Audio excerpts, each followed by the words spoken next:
민주당의 참패로 집권 여당의 지지 기반인 호남 지역 유권자들의 고심도 깊어지고 있습니다. 내년 대선에서 정권 재창출을 위한 강력한 대권 주자 찾기가 본격 시작될 것으로 보입니다. 유철웅 기자입니다. 이번 재보궐선거 패배로 이낙연 민주당 전 대표가 가장 큰 타격을 입었습니다.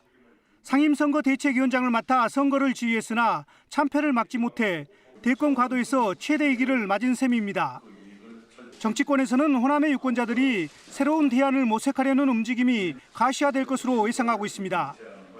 이럴 경우 호남에서도 일정한 지지세를 확보하고 있는 이재명 경기지사가 우선 주목받을 것으로 보입니다. 광주 같은 경우는 이재명 지지 어떻게 보면 움직임이 상당히 있기 때문에 호남에서 더 커질 것이다 이렇게 보고 있고요.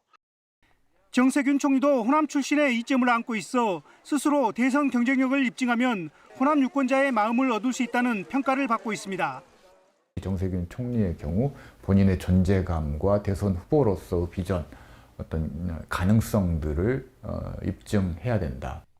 반면 이낙연 전 대표가 위기 속에서 재기의 발판을 마련할 수 있을지, 혹은 김두관 의원이나 임종석 전 의원 등 제3의 인물이 기지개를 켤지도 관심입니다. 민주당 밖에서는 윤석열 전 검찰총장이 호남 유권자의 주목을 받을 수도 있지만 전망은 엇갈립니다.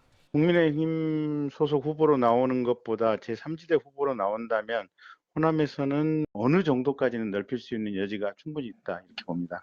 윤석열 전 총장은 지지와 인기가 있고 국민의힘은 자원이 있습니다. 결국 중간 지점에서 양 세력 간의 통합이 예상됩니다. 내년 대선까지 1년이 채 남지 않은 가운데 재보선 참패로 위기를 느낀 호남 유권자들의 정권 재창출을 위한 대안 찾기가 시작될 전망입니다. KBS 뉴스 유철웅입니다.